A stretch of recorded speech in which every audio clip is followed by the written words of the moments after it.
موافق هستند قیام بکنند.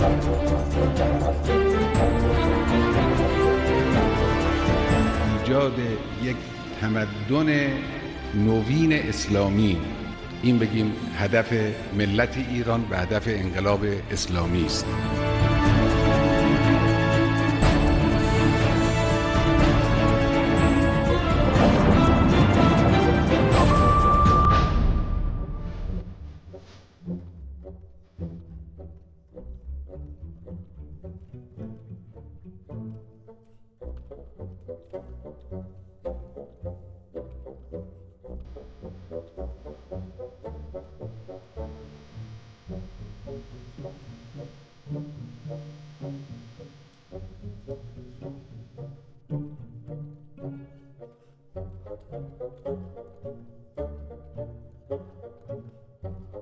عظیم رہبر اسلامی تہذیب و تمدن کی تعمیر نو، دستاویزی فلم حضرت آیت اللہ العظمیٰ سید علی خامنہئی کی رہبری میں اسلامی تہذیب و تمدن کی تعمیر نو کے سلسلہ وار مراحل۔ یہ دستاویزی فلم 9 قسطوں پر مشتمل ہے۔ ہم سمجھ رہے تھے کہ ایران میں ہمارا کام آسان ہوگا۔ ہم نے یہ سمجھ رکھا تھا کہ ہمیں بس انقلاب اسلامی کے رہبر آیت اللہ العظمیٰ سید علی خامنہئی کی شخصیت کے بارے میں، ان کی سیرت یا سوانح حیات کو لے کر کچھ روشنی ڈالنی ہے، لیکن ہمیں مرحلہ وار اس بات کا ادراک ہونا شروع ہو گیا کہ آیت اللہ العظمیٰ سید علی خامنہئی کی شخصیت اور اسلامی معاشرہ و تہذیب جس کی وہ رہبری کر رہے ہیں، آپس میں کچھ اس طرح سے ملے ہوئے ہیں کہ انہیں کسی بھی طرح الگ نہیں کیا جا سکتا۔ حلقه اول انقلاب اسلامی است، بعد تشکیل نظام اسلامی است، بعد تشکیل دولت اسلامی است، بعد تشکیل جامعه اسلامی است، بعد تشکیل امت اسلامی. یک زنجیره مستمری است که به هم مرتبطه. دیکھیں، ابھی ایک بورڈ ہمارے سامنے ہے۔ اگر اس بورڈ کو ہم الگ اور ٹکڑے ٹکڑے کی صورت میں دیکھیں، اس کے بہت سے پہلوؤں کو ہم نہیں سمجھ سکیں گے۔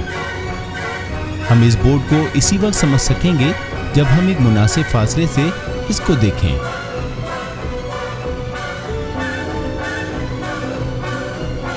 ایران کے شہر مشہد مقدس میں امام علی ابن موسیٰ رضا علیہ السلام کے زائرین کی منزل مقصود ان کا حرم ہے، لیکن ساتھ ہی ساتھ یہ شہر سید علی خامنہئی کی جائے پیدائش بھی ہے۔ کہا جاتا ہے کہ امام رضا کے روضے میں ہر زائر کی 3 حاجات ضرور پوری ہوتی ہیں۔ ان 3 حاجتوں میں ہماری اہم حاجت یہ تھی کہ ہم اس بات کو سمجھ سکیں کہ اسلامی تہذیب کی تعمیر نو کا تصور کیسے اور کب سید علی خامنہئی کے ذہن میں ابھرا۔ یہاں آقا خامنہئی کا گھر تھا اور کچھ تھوڑا آگے خیابان خسروی 9 سے پہلے ایک گلی ہے۔ گلی کے شروع میں ایک چھوٹا پرانا گھر ہے۔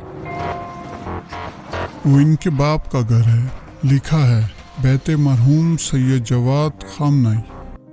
رہبر معظم حافظہ اللہ تعالی کی جوانی میں ان کے والد محترم مشہد مقدس کے علماء میں سے ایک تھے۔ بازار کے اندر قدیمی مدرسہ سلیمانیہ کے ساتھ ایک مسجد میں پیش نماز تھے۔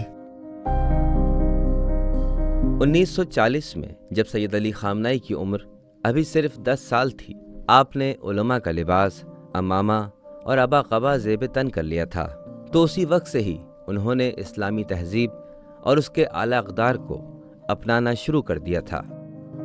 اولا ادیان هدف خودشون رو عدالت قرار دادن به شهادت قرآن، لقد ارسلنا رسلنا بالبینات و انزلنا معهم الکتاب والمیزان لیقوم الناس بالقسط۔ تنقیدی نقطہ نظر و تعمیری سوچ یعنی 2 مختلف زاویہ نگاہ رکھتے ہیں، اور یہ تبدیلی کی سوچ اور شعور شروع سے ہی اس شخصیت کے بانگ پن میں دکھائی دیتی ہے۔ جس وقت وہ حوزہ علمیہ میں تحصیل علم کے درمیانی مرحلے میں تھے، اس وقت بھی یہ خصوصیت نکھرتی ہوئی نظر آتی ہے۔ گزشتہ صدی میں 50 کی دہائی ایرانی بادشاہ محمد رضا پہلوی کے ظلم و ستم، عوامی غربت اور ملک پر غیروں کے تسلط و قبضے کا دور کہلاتا ہے۔ سید علی خامنہئی نے اس وقت کے وزیر اعظم محمد مصدق کا سیاسی دور اپنی آنکھوں سے دیکھا ہے اور اس دور کے تجربات کو اچھی طرح جانتے ہیں۔ مرحوم آیت اللہ کاشانی جو اس وقت پارلیمنٹ کے اسپیکر تھے، ان کی کوششوں اور عوامی دباؤ نے شاہ کو مجبور کیا کہ وہ مصدق کو وزیر اعظم تسلیم کرے۔ مصدق حکومت نے سماجی اور سیاسی سطح پر اصلاحات کا آغاز کیا اور ان میں اہم اقدام ایران کے تیل کو قومیانہ تھا۔ نیز ہر شعبے میں برطانوی تسلط اور مداخلت کو روکنے کی کوشش کی گئی۔ اس کا مطلب یہ ہے کہ برطانیہ کا جو بھی خالص منافع تھا اس کا 16% ایران کو دیا گیا اور تقریباً 84% برطانیہ کا تھا۔ آپ اسی سے سمجھ سکتے ہیں کہ حقیقت میں برطانیہ کے مفادات کس حد تک خطرے میں تھے۔ تاریخ میں ہے کہ جب مصدق تیل کی صنعت کو قومیانے کی کوشش کر رہا تھا، اس نے تجویز دی کہ ہر ایک بیرل تیل کی فروخت پر ملنے والے ڈالر کا 25% ہمیں دیا جائے۔ اس تجویز کو انہوں نے غیر منصفانہ قرار دیا۔ یہاں آیت اللہ سید ابو القاسم کاشانی تھے جو پوری قوت کے ساتھ محمد مصدق کے فیصلے کی حمایت میں کھڑے ہوئے، جنہوں نے مشہد مقدس میں 2 شخصیات کو عوامی مہم چلانے کی ذمہ داری سونپی۔ ان میں سے ایک جوان عالم دین سید علی خامنائی تھے جنہوں نے بڑھ چڑھ کر ان کا ساتھ دیا۔ آیت اللہ کاشانی کی کوششوں سے ارادہ یہی تھا کہ تیل کی صنعت کو قومیہ لیا جائے۔ واضح تھا کہ شاہ اور بالخصوص برطانیہ جس کے قبضے میں ہمارا تیل تھا اس تجویز کی مخالفت کریں۔ جب مصدق نے لبرل سیاسی جماعتوں اور لوگوں سے اپنی قربتیں بڑھانا شروع کی تو آیت اللہ کاشانی نے مصدق کی حمایت سے ہاتھ اٹھا لیا۔ او در مقابله با انگلیس‌ها ایستاده بود و به آمریکایی‌ها اعتماد کرده بود. امیدوار بود که آمریکایی‌ها به او کمک کنند. با اونها روابط دوستانه‌ای داشت، به اونها اظهار علاقه می‌کرد. شاید اظهار کوچکی می‌کرد. آیت اللہ کاشانی زور دیتے تھے کہ امریکیوں پر اعتماد نہ کرو اور بعض ایجنٹوں سے حکومتی معاملات میں کام نہ لیں، لیکن افسوس کہ جناب مصدق نے ان نصیحتوں پر کان نہیں دھرا۔ دوسری جنگ عظیم کے زخموں سے چور برطانیہ مصدق حکومت کے ایرانی تیل قومیانے کے فیصلے کو روکنے میں ناکام رہا، لیکن پھر 1953 میں برطانوی حکومت نے امریکی خفیہ اداروں کی مدد سے مصدق حکومت کا تختہ پلٹ دیا اور مصدق کو نشان عبرت بنا دیا۔ اور آخرکار 28 مرداد کی بغاوت کے ساتھ انہوں نے مصدق کی وزارت عظمیٰ کا خاتمہ کر دیا۔ یہ بغاوت کامیاب ہوئی۔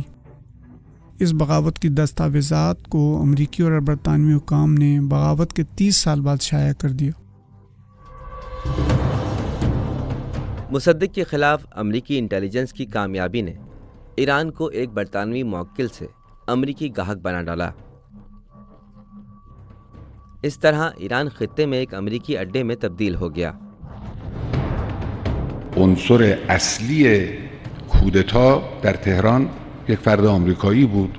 اسمش هم معلومه، شخصش هم مشخصه، بنده هم کاملا اطلاع دارم، تو کتاب هم نوشتم.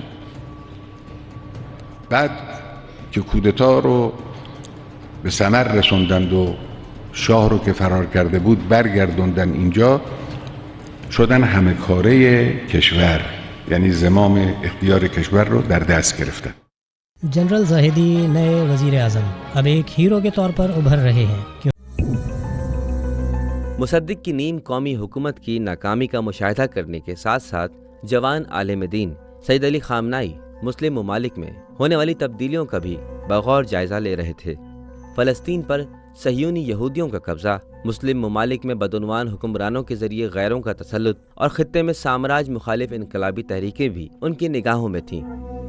آج معلومات کی بآسانی دستیابی کی وجہ سے ہم سب امریکہ کو جانتے ہیں، برطانیہ کو سمجھتے ہیں، عربوں اور دنیا کو دیکھتے ہیں، لیکن ماضی میں رہبر معظم کی جوانی کے زمانے میں ایسا نہیں تھا۔ اس کے باوجود وہ اپنے زمانے میں دنیا سے آگاہی رکھتے تھے۔ اس زمانے میں انہوں نے کشمیر کے بارے میں پڑھ رکھا تھا، ہندوستان کے متعلق معلومات رکھتے تھے، اسی طرح عالم اسلام کے تمام حالات سے آگاہ تھے۔ دنیا میں رونما ہونے والے انقلابات سے حاصل شدہ تجربات سید علی خامنائی کے مطالعے میں تھے۔ عالمی ادب و ثقافت کے بارے میں کتابیں پڑھنے سے ان کی دلچسپی میں اضافہ ہوا۔ که شما اگر رمان‌های قرن 19 فرانسه را بخونید کاملا نشانه این انقلاب‌ها و این مرارت‌ها و این محنت‌ها و این تلخی‌ها برای مردم فرانسه رو تو این کتاب‌ها خواهید دید، از جمله کتاب‌های ویکتور هوگو و بالزاک و دیگران.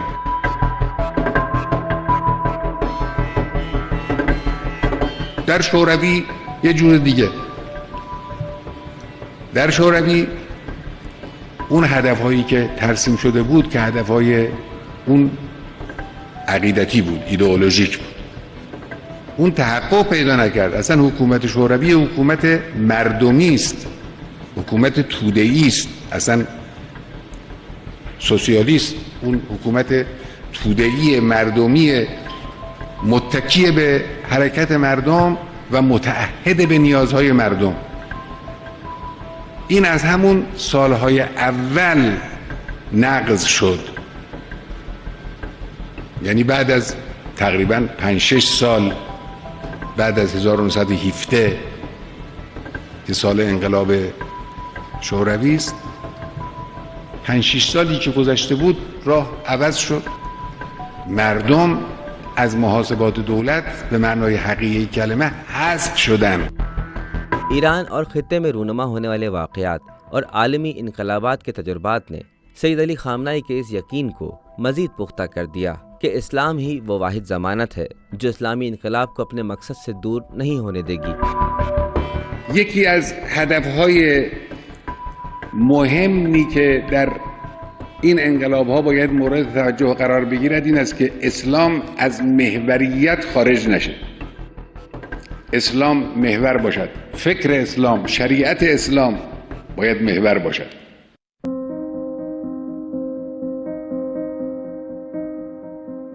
سید علی خامنہ ای نے اپنی جوانی کا ایک حصہ مشہد مقدس کے مدرسہ سلیمانیہ میں بسر کیا، جہاں جا کر ہمیں معلوم ہوا کہ 1953 میں سید نواب صفی سے ملاقات کے بعد ان کی فکر و سوچ نے سیاسی و جہادی جدوجہد کی پختہ یقینی سمت اختیار کر لی. کہتے ہیں وہ ایک نوجوان طالب علم تھے کہ جب مرحوم نواب صفی مشہد تشریف لائے، انہوں نے مدرسہ سلیمانیہ میں کچھ تقریریں کی. وہ نواب صفی سے ملاقات اور ان کی گفتگو سے بہت متاثر ہوئے. وہ نواب کے افکار، ان کے مباحث اور جدوجہد کی پیروی کرنے لگے. وہ اکثر کہا کرتے تھے کہ نواب صفی نے ان کی سوچ تبدیل کی ہے.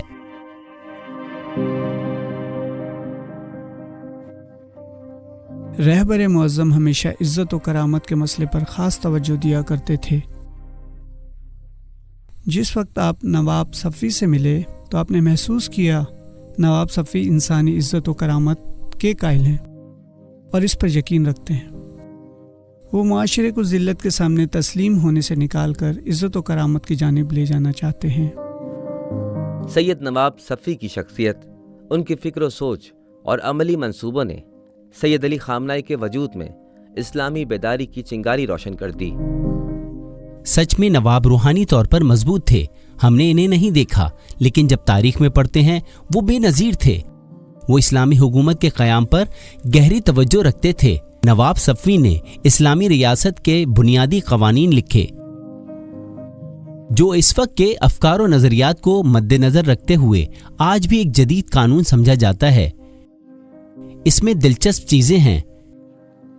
جو کوئی بھی نواب سے متاثر تھا، اس کی سوچ کا محور اسلامی حکومت کا قیام تھا.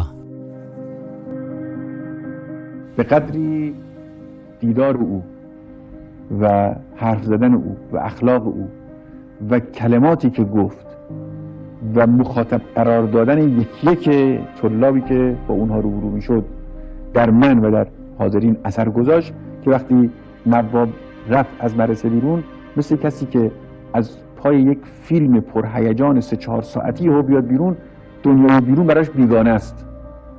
یعنی هنوز فضای اون فیلم رو دور بر خودش حس میکنه و آدم خیال میکنه هنوز اونجاست. مفاهیم معمولی زندگی براش میشه بیگانه.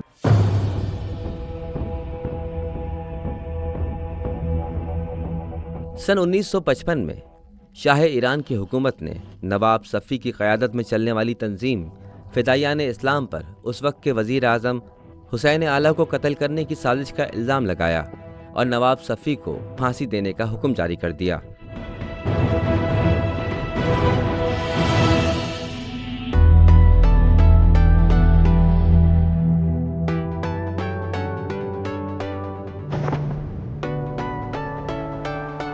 امام علی ابن موسیٰ رضا کے جوار میں موجود دینی مدرسے کے طالب علم نواب صفی کی شہادت کربلائی و عاشورائی قربانیوں کا ایک تسلسل تھا۔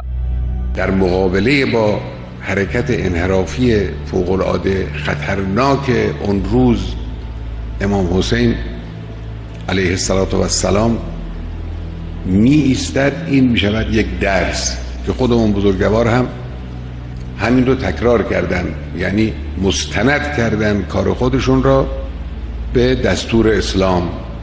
ان رسول الله قال من رأى سلطانا جائرا مستحلا لحرمات الله ناكثا لعهد الله يعمل في عباد الله بالظلم والعدوان ولم يغير عليه بقول ولا فعل كان حقا على الله ان يدخله مدخله۔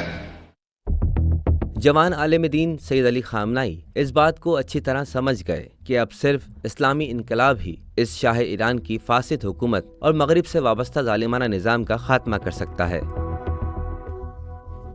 معاشروں اور تہذیبوں کو بدلنے والی قیادت صرف واعظ و نصیحت اور غلطیوں کی نشاندہی پر اکتفا نہیں کرتی، بلکہ وہ اپنا راستہ خود تعین کرتی ہے، اور وہ انقلاب کا راستہ ہوا کرتا ہے، کیونکہ اس کے بغیر انسان صرف پہلے پیچھے پٹری پر ہی سفر کر رہا ہوتا ہے۔ لہٰذا صرف اصلاح اور فلاح و بہبود کی باتیں کرنا، مغرب پر صرف تنقید کرنے اور اس کی خامیوں کو بیان کرنے سے تو مسائل کا حل نہیں نکلتا، بلکہ اس کے متبادل نظام اور فکر پیش کرنی ہوتی ہے، کیونکہ اس کی مثال ایک ایسے شخص کے جیسی ہے جو ٹرین میں بیٹھا باتیں کر رہا ہے، اور ٹرین کی رفتار کے کم یا زیادہ ہونے یا راستہ بدلنے کا اس کی باتوں سے کوئی تعلق نہیں۔ سید علی خامنائی کو اس بات کا علم تھا کہ انقلاب کے لیے ایک بہادر، منصف مزاج اور دین و زمانہ شناس عالم دین کی قیادت کی ضرورت ہوتی ہے، لیکن اس وقت ایسی کوئی قیادت دکھائی نہیں دے رہی تھی، یہاں تک کہ 1958 میں انہیں ان خصوصیات کی حامل قیادت مل گئی۔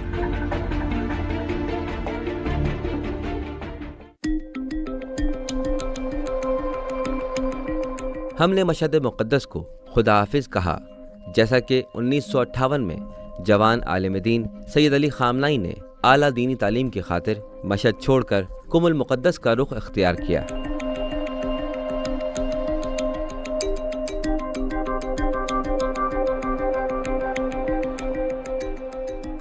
1301 میں جب سے امام خمینی قم شہر میں تشریف لائے تو انہوں نے اسی مدرسے کو اپنی رہائش گاہ کے طور پر منتخب کیا، اور سن 1325 24 سال تک حضرت امام کی تمام تر سیاسی، سماجی اور تعلیمی سرگرمیاں اسی کمرے میں تھیں۔ یہ کمرہ چھوٹا ہے، پھر بھی حضرت امام رضوان اللہ تعالی علیہ کی سیاسی جد و جہد اور سرگرمیوں کا مرکز یہی کمرہ تھا۔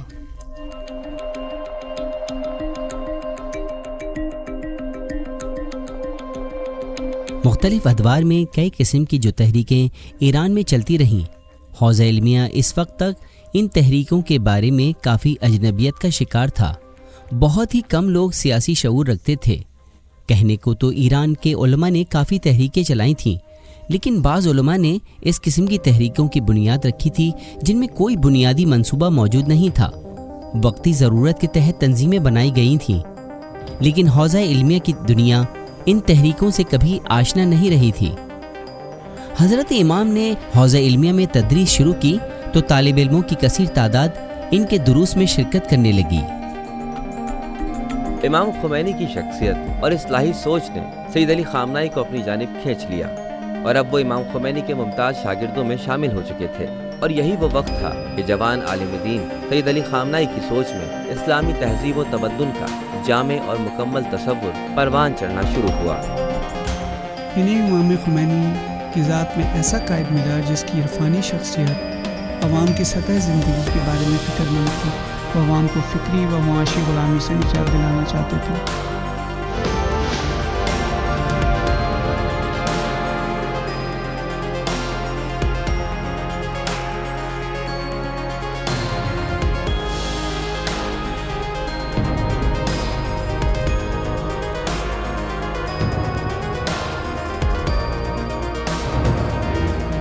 امام خمینی نے اسلامی تہذیب کی نشاط ثانیہ کی اہمیت و ضرورت کو فکری، سیاسی، اجتماعی اور معاشی سطح پر بیان کرنا شروع کر دیا۔ اسلامی تہذیب کی نشاط ثانیہ کا مطلب ہے کہ خدا تعالیٰ کی ذات کو محور و مرکز بناتے ہوئے تمام مخلوق، انسانی معاشرے، ہر نسل، قومیت، جنسیت اور ہر طبقے کے اجتماعی مفاد میں عقل، اخلاق اور انصاف پر مبنی نظام کی ترکیب کے لیے کوشش کرنا ہے۔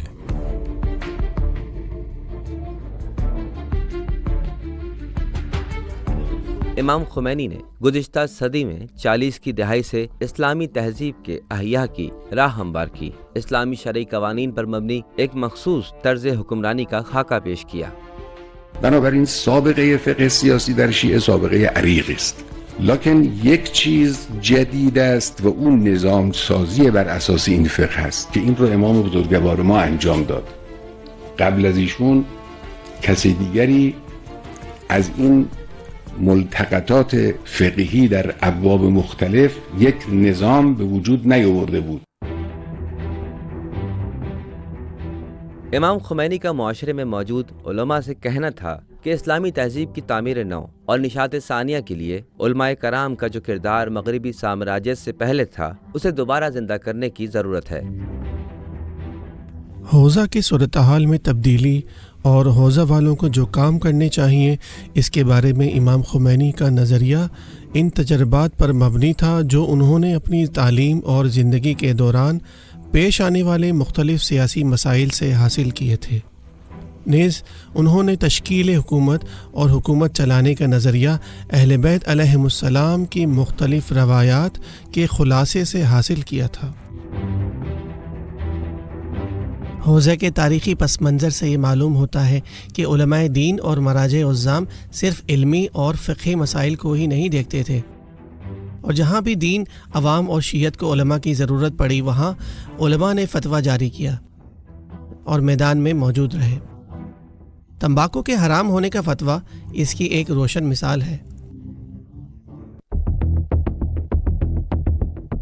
گزشتہ 19ویں صدی کے ابتدائی سالوں میں ایران کے قاجار بادشاہ ناصر الدین شاہ سے برطانوی حکومت نے تمباکو خرید میں خصوصی استحقاق حاصل کر لیا اور اپنی اجارہ داری قائم کر لی، لیکن علماء دین نے اس قسم کے خصوصی استحقاق کو ملک کی خود مختاری کے خلاف قرار دے کر مخالفت کی۔ اس وقت عراقی شہر سامرہ میں سکونت پذیر آیت اللہ محمد حسن مرزا شیرازی نے تمباکو کے استعمال کو حرام قرار دے کر فتویٰ صادر کیا۔ مرزا شیرازی کی اس مسئلے میں مداخلت اسی حوالے سے تھی کیونکہ دوسرے ممالک کو تمباکو فروخت کرنا ملک کو استعمار کے ہاتھ گروی رکھنے کے مترادف تھا۔ اسی وجہ سے علماء آگے بڑھے اور تمباکو کے حرام ہونے کا شرعی فتویٰ دیا۔ سچی بات یہ ہے کہ مرزا شیرازی رحمۃ اللہ علیہ تمباکو کے مسئلے میں اپنی کوششوں میں اکیلے تھے۔ ساتھیوں نے کہا مشکل ہے، لیکن وہ کامیابی کا یقین رکھتے تھے اور وہ کامیاب بھی رہے۔ یہ فتویٰ ایران میں مقبول عام ہوا اور یہاں تک کہ ناصر الدین شاہ کے دربار میں بھی فتویٰ نافذ ہو گیا۔ وہ تمباکو نوشی کا عادی تھا، لیکن دربار میں اس کا حقہ توڑ دیا گیا۔ ایران کے حوزہ علمیہ اور برطانوی سامراج کے درمیان مقابلے کا سلسلہ دستوری انقلاب کی شکل میں جاری تھا، لیکن عراق کے حوزہ نجف اشرف میں عالمی سامراج بہت برا پھنسا۔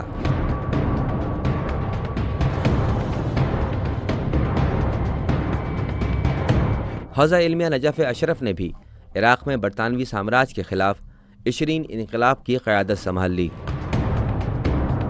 عراقی ثورۃ العشرین میں بھی یہی ہوا۔ ایسے ہی واقعات دہرائے گئے۔ جب وہاں مذہب پر حملہ ہوا، یہی وہ چیز تھی جس نے علماء دین کو خطرے کا احساس دلایا اور اس معاملے کا مقابلہ کیا اور فتویٰ جاری کیا۔ برطانوی سامراج نے سمجھ لیا کہ خطے میں اس کے قبضے کے خلاف قبائل اور عوام میں حوزہ علمیہ اور علماء کرام کا اثر و رسوخ مرکزی کردار ادا کر رہا ہے۔ تاریخ میں نقل ہوا ہے کہ مرحوم مرزا شیرازی کے فتوے کے نتائج سامنے آنے سے پہلے ان کا ایک شاگرد بتاتا ہے کہ مرزا شیرازی نے بہت گریہ کیا۔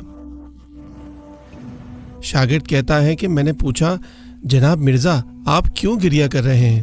ان کا کہنا تھا کہ استعمار نے پہلے علماء کا مقام اور طاقت نہیں دیکھی تھی، لیکن اب وہ علماء کے مقام کی طرف متوجہ ہو گیا ہے جو عوام اور سچائی کی حمایت کرتے ہیں۔ برطانوی سامراج نے حوزہ علمیہ اور علماء کرام کے اثر و رسوخ کو کم کرنے کی کوششیں شروع کر دیں۔ اس لیے برطانوی ہائی کمیشن نے ایران میں محمد رضا خان اور عراق میں ملکی نظام کی کھل کر حمایت شروع کر دی تاکہ دونوں جگہ پر حوزہ علمیہ کو کمزور کیا جا سکے۔ اسی وجہ سے وہ ہمیشہ سے چاہتے تھے کہ مرجعیت اور عوام کے سلسلے الگ ہوں، ان کا باہمی رابطہ و تعلق نہ ہو، لہٰذا یہ علیحدگی جس کی وہ تلاش کر رہے تھے ان کے مقاصد، سیاسی مفادات اور لاہ عمل کے ساتھ مطابقت رکھتی تھی۔ ہم کہہ سکتے ہیں کہ ایران میں آئینی انقلاب کے نتائج نے علماء میں سیاسی مایوسی کو جنم دیا۔ اس نے سیاسی تحریک کے ثمرات کے ساتھ ساتھ 1920 کے انقلاب کے بارے میں علماء کے اندر شکوک و شبہات کی فضا کو جنم دیا، جس نے علماء کی روحوں تک منفی اثرات اور گہرے نقوش چھوڑے۔ ہم ان گہرے منفی اثرات کو دو عظیم مراجع میں دیکھ سکتے ہیں، جن میں سے ایک آیت اللہ العظمیٰ بروجردی ہیں، جنہوں نے سختی کے ساتھ سیاست سے گریز کیا اور اپنی زیادہ تر توجہ حوزے کے تدریسی مسائل میں کر لی، سیاسی معاملات اور ملکی حالات میں مداخلت نہیں کی۔ دوسری جانب امام خمینی نے بھی حوزہ علمیہ اور علماء کرام کو معاشرے سے دور کرنے کے خلاف اقدامات کرنے شروع کر دیے۔ حوزہ کے ڈھانچے میں تبدیلی لانے کے لیے امام کی طرف سے پیش کی جانے والی سب سے اہم سفارشات میں سے یہ بات تھی کہ سیاست میں مذہب کا دخل ضروری ہے، جس نے حوزہ کے اندر اور باہر شدید مخالفت کو جنم دیا۔ انقلاب کی کامیابی اور امام کی آمد سے پہلے کے واقعات بتاتے ہیں کہ علماء سیاست کے میدان میں اترنے سے اکتا چکے تھے۔ دوسرے لفظوں میں ہم اس دور میں ایک طرح کی سیاسی مایوسی کا مشاہدہ کرتے ہیں۔ یہ سیاسی عدم دلچسپی کے اثرات دوسری جگہوں تک سرایت کر چکے تھے۔ حقیقت میں امام خمینی رحمۃ اللہ علیہ نے ایرانی اور مسلمان معاشرے کو متحرک اور زندہ کیا، اس معاشرے کی بدن میں تازہ روح پھونکی۔ جیسے جیسے امام خمینی اور ان کے افکار حوزہ علمیہ میں مسلسل اپنی جگہ بنا رہے تھے، تو دوسری طرف ایران کے اندر شاہی نظام کا ظلم و ستم اور امریکی اور اسرائیلی اثر و رسوخ نیز غیر ملکی مداخلت میں بھی اضافہ ہو رہا تھا۔ کشور ما یک روز نقطه حساس و اساسی تمرکز سلطه استکباری در این منطقه بود. زمامداران خائن، خاندان منحوس پهلوی، رجال خودباخته و رشوه بگیر، روشنفکران ساکت، علمای بی‌تفاوت، مجموعاً همه دست هم داده بود ملت را به صورت راکد، مثل یک آب راکد. ظاہر میں تہران عالمی سطح پر پرامن شہروں میں شمار ہونے والا شہر سمجھا جانے لگا، لیکن جن لوگوں نے شاہ کا زمانہ دیکھا ہے وہ جانتے ہیں کہ واشنگٹن کی خوشنودی حاصل کرنے کی خاطر شاہ نے اس شہر اور ایران کا امن و سکون کیسے برباد کر رکھا تھا۔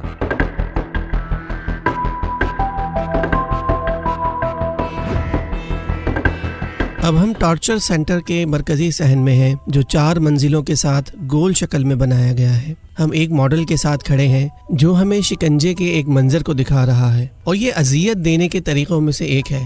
اس کا مطلب ہے کہ قیدی کے سر کو اس وقت تک پانی میں ڈبوئیں جب تک اس کا دم گھٹ نہ جائے۔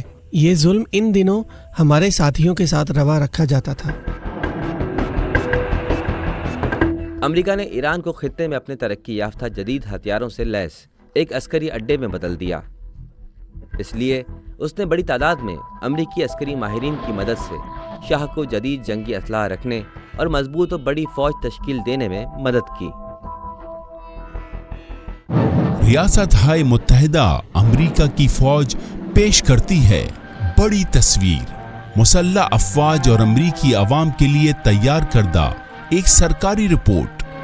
امریکہ کی طرف سے فوجی اور مشاورتی حمایت کے براہ راست اور واضح نتائج برآمد ہوئے ہیں، جس سے ایرانی قوم کو فائدہ پہنچا ہے۔ اگر مسلح افواج جاہریت کو پسپا کرنے اور داخلی امن و استحکام کو برقرار رکھنے کے لیے کافی طاقت اور صلاحیتوں کے حامل نہ ہوتے تو ایران بہت پہلے آئینی پردے کی زد میں آ چکا ہوتا۔ مندرجہ ذیل رپورٹ میں آپ دیکھیں گے کہ ایرانی طاقت، جس کو امریکہ کی ملٹری سپورٹ پروگرام کی حمایت حاصل تھی، کس طرح دنیا کے خطرناک اور اہم مقام پر امن قائم کرنے میں کامیاب رہی۔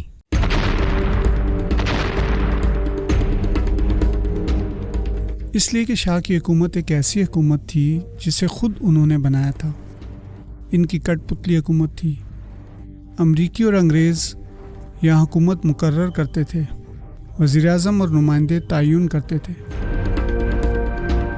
امریکی خفیہ ادارے نے ایران کے داخلی حالات پر شاہ کے تسلط کو مزید مضبوط کرنے کے لیے ایک نئی خفیہ ایجنسی تشکیل دی، جس کو بعد میں ساواک کے نام سے پہچانا گیا۔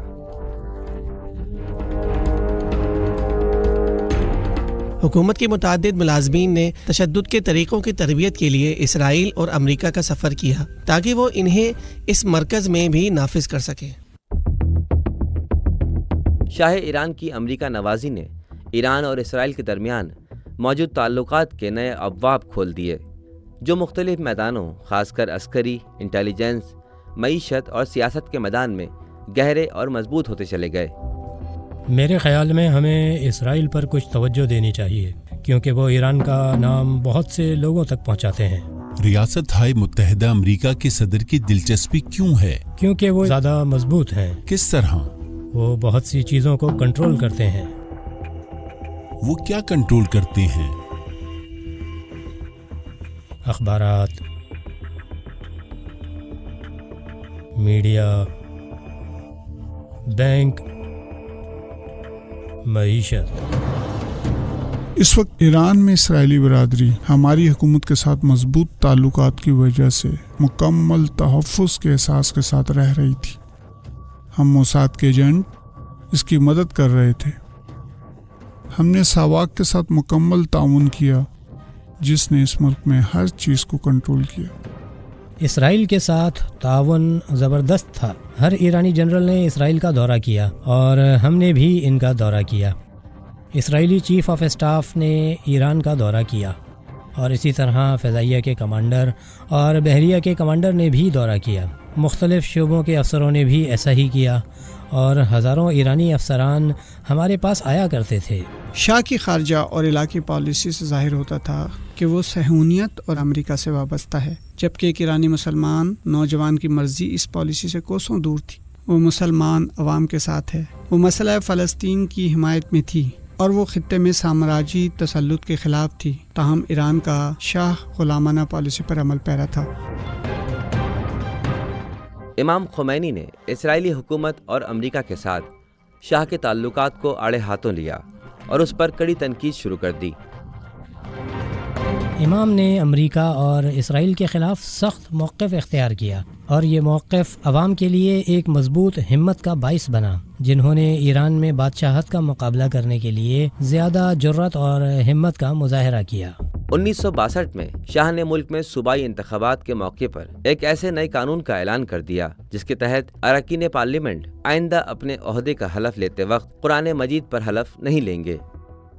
آیت اللہ بروجردی کی وفات کے بعد ایرانی بادشاہ محمد رضا شاہ پہلوی کی حکومت نے امریکہ کی حمایت، برطانیہ اور مغربی ممالک کے تعاون سے اسلامی عزت و افتخار کے معیارات اور دینی احکامات کو مجروح کرنے نیز غیر ملکی استعماری حکومتوں کی پیروی کرتے ہوئے کوشش کی، حوزہ علمیہ اور مراجع اعظام کی کھلم کھلا مخالفت کریں اور واضح دشمنی کا بیج بوئیں۔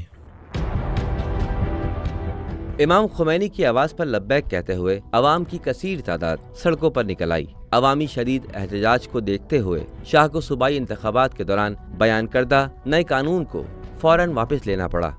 اس وقت شاہی حکومت اور شاہ کو بالکل بھی اندازہ نہیں تھا کہ عوام اس طرح سے امام خمینی کی آواز پر لبیک کہے گی۔ وہ سمجھتا تھا کہ امام خمینی کسی حد تک قم شہر میں اثر و رسوخ رکھتے ہیں، لیکن اس نے دیکھا کہ پورا ایران سڑکوں پر امڑ آیا ہے۔ یہ اس کے لیے انتباہ تھا، اسی لیے اسے فوراً پسپائی اختیار کرنی پڑی۔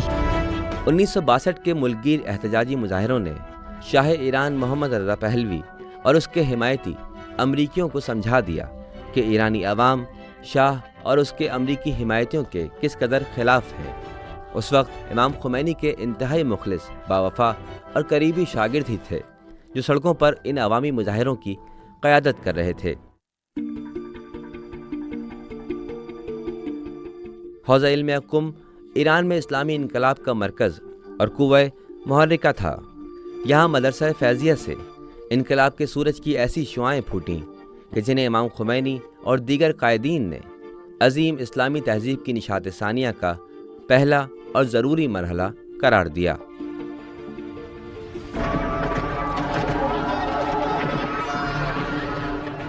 تا انقلاب اسلامی به وجود آمد، تا مبارزات اسلامی آغاز شد، دوران مبارزات دوران دشواری بود. امید به این که این مبارزات به پیروزی برسد پیش بعضی صفر بود، پیش بعضی اندکی بالاتر از صفر. امید زیادی وجود نداشت. امام بزرگوار ما با شخصیت خداداده نسبت به زمان ما استثنایی توانست این راه رو ادامه بده. با نفس گرم او، با حکمت او، با اخلاص و دینداری او، با خدا باوری او. سید علی خامنائی کی علمی فکری صلاحیتوں اور سماجی ثقافتی سمجھ بوجھ نے انہیں انقلاب کے مراحل سے متعلق پہلے ہی متوجہ کر دیا تھا. اسی لیے وہ اسلامی انقلاب کے پہلے لمحے سے آج تک اسے مضبوط بنانے کے لیے اہم ترین مرکز اور قوہ محرکہ شمار ہوتے ہیں. دیکھیں، وہ شخص جو ساواک میں آیت اللہ خامنائی کی فائل کی پیروی کر رہا تھا اور انہیں گرفتار کرنے کی پوری کوشش کر رہا تھا، وہ مشہد میں اور خراسان میں ساواک کا سربراہ تھا. اس کا کہنا تھا جناب خامنائی خمینی خراسان ہے.